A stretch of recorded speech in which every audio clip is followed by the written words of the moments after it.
সন্তানরা এখনো স্লোগান দিচ্ছে, আবু সাইদ মুক্ত, শেষ হয়নি যুদ্ধ। আমাদের যুদ্ধ মানবতার মুক্তি অর্জিত না হওয়া পর্যন্ত চলবে ইনশাআল্লাহ। আমরা একটা বৈষম্যহীন দেশ চাই, ছাত্রাবাস মুক্ত দেশ চাই, অবৈধ দখলদার মুক্ত দেশ চাই, দুর্নীতি মুক্ত দেশ চাই, ঘুষ মুক্ত দেশ চাই, এবং একটা সাম্যের বাংলাদেশ আমরা চাই, একটা মানবিক বাংলাদেশ চাই। সেই মানবিক বাংলাদেশের জন্য আমরা ইনশাআল্লাহ কাঁধে কাঁধ মিলিয়ে, হাতে হাত মিলিয়ে আমরা সামনের দিকে এগিয়ে যাবো। আল্লাহ আমাদেরকে কবুল করুন। আমরা ওয়াদাবদ্ধ, আমরা আমাদের সামর্থ্যের ভিতরে সর্বোচ্চ যেটা করা সম্ভব সেটা করবো ইনশাআল্লাহ। অন্য কেউ যদি সরকার গঠন করে, যদি আপনাদের সেই দাবি অর্পণ থেকে যায়, আপনারা যখন দাবি করবেন, আওয়াজ করবেন, আপনাদের হাতের সাথে হাত নিয়ে আমরা আওয়াজ করবো ইনশাআল্লাহ।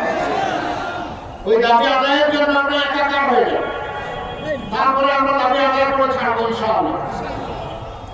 সম্মানিত ভাইয়েরা, এটা শুধু সাক্ষাৎকার জন্য নয়, সারা বাংলাদেশের জন্য একই দেওয়া হচ্ছে।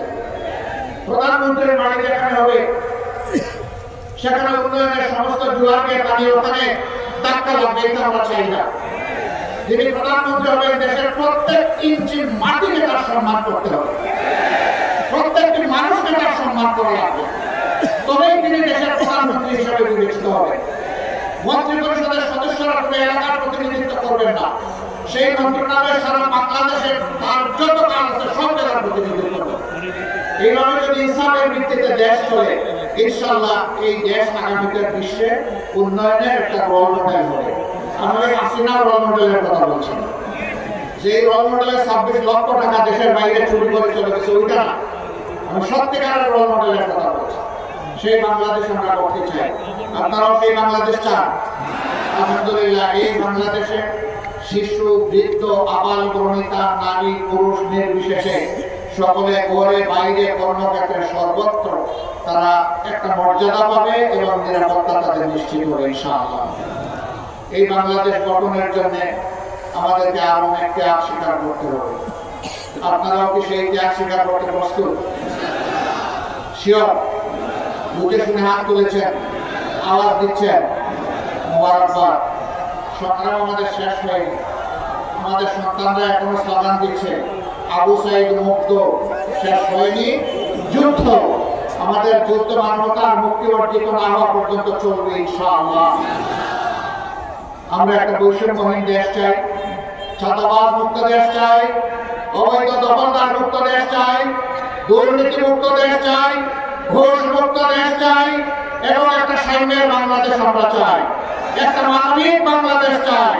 সেই মানবিক বাংলাদেশের জন্য আমরা ইনশাআল্লাহ কাঁধে কাঁধ মিলিয়ে, হাতে হাত মিলিয়ে আমরা সামনের দিকে এগিয়ে যাবো। আল্লাহ আমাদেরকে কবুল করুন।